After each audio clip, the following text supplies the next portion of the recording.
बिस्मिल्लाहिर्रहमानिर्रहीम, अस्सलाम वालेकुम, welcome back to my channel. आज हम बनाएंगे बादाम खजूर का मिल्क शेक। बादाम खजूर का मिल्क शेक जो है ग़ज़ाइयत और तवानाइत से भरपूर बनेगा और बहुत ही मज़ेदार उम्दा टेस्ट होगा।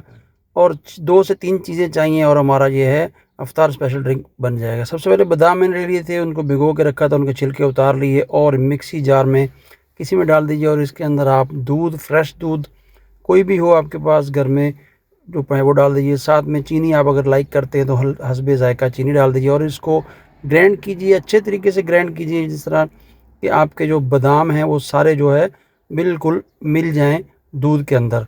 लें जी, बादाम हमारे जो हैं वो ग्राइंड हो रहे हैं और खजूरें भी पड़ी हैं। अब जो इसके अंदर 4 से 5 मैं खजूरें डालूंगा। ये 2 गिलास का मिल्क शेक है, बादाम खजूर मिल्क शेक।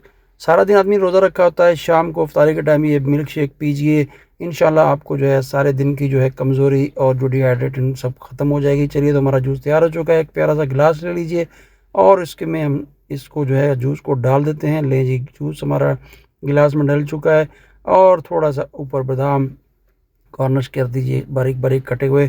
जब आप बाइट लेंगे जूस का, हर सिप लेंगे तो उसमें आपको बादाम आएंगे तो बहुत ही लजीज और टेस्टी लगेगा। ले जी, हमारा ग़ज़ाइयत से, तवानाई से भरपूर भरा हुआ गिलास जो है वो तैयार हो चुका है। इस तरह से आप जूस बनाएं। इफ्तार स्पेशल जूस है, रमज़ान स्पेशल जूस है, सबको पिलाएं, खुद पिलाएं। आई होप कि आपको ये रेसिपी छोटी सी अच्छी लगी होगी, तो चैनल को सब्सक्राइब करें, दुआ में याद रखें। मिलते हैं एक और ऐसी इजी रेसिपी के साथ। अल्लाह हाफिज़।